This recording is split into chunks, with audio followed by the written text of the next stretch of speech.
வெள்ளை பூசணிக்காய் காலையில் வெறும் வயிற்றுல வெள்ளை பூசணிக்காய் தின்றனால நிறைய கொழுப்புகள் இருக்குதுல்ல, தேவையற்ற கொழுப்புகளை வெளியேற்றக்கூடியதாக்கும் பூசணிக்காய் பார்த்துருங்க. இங்கே இருங்க, நான் காலையில் வீடெல்லாம் அப்படி தாங்க இருக்கும், அதெல்லாம் பார்த்து ஒன்றும் சொல்லாதுங்க. ஓட்டு வீடுனாலே அப்படி தாங்க இருக்கும், அதனால நாங்கள் நீட்டு பண்ணி தான் வைக்கிறோம். மைக் இல்லையா, நான் கையை வச்சு அரைச்சி போடுறேன் பார்த்தீங்களா. இதில் வந்து ஒரு நெல்லிக்காய் ஆட் பண்ணிக்கோங்க.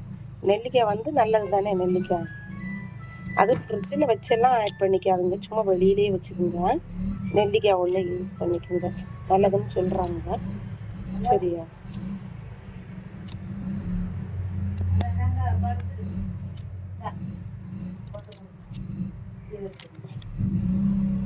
நெல்லிக்காய் போட்டிங்களா? பூசணிக்காய் வந்து ஒரு பூசணிக்காயில் கொஞ்சம் ஒரு கால்வாசி போதும் பார்த்துருங்க. ஒரு பூசணிக்காயில் கால்வாசி மட்டும் எடுத்துக்கோங்க. பூசணிக்காயில் கால்வாசி எடுத்துக்கோங்க. போட்டாச்சா?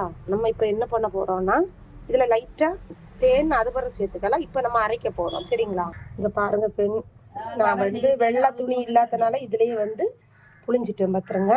பார்த்தீங்கன்னா இங்கே இருங்க, புளிஞ்சி எடுத்துட்டு இதுலேருந்து தண்ணி எடுத்தாச்சுங்க.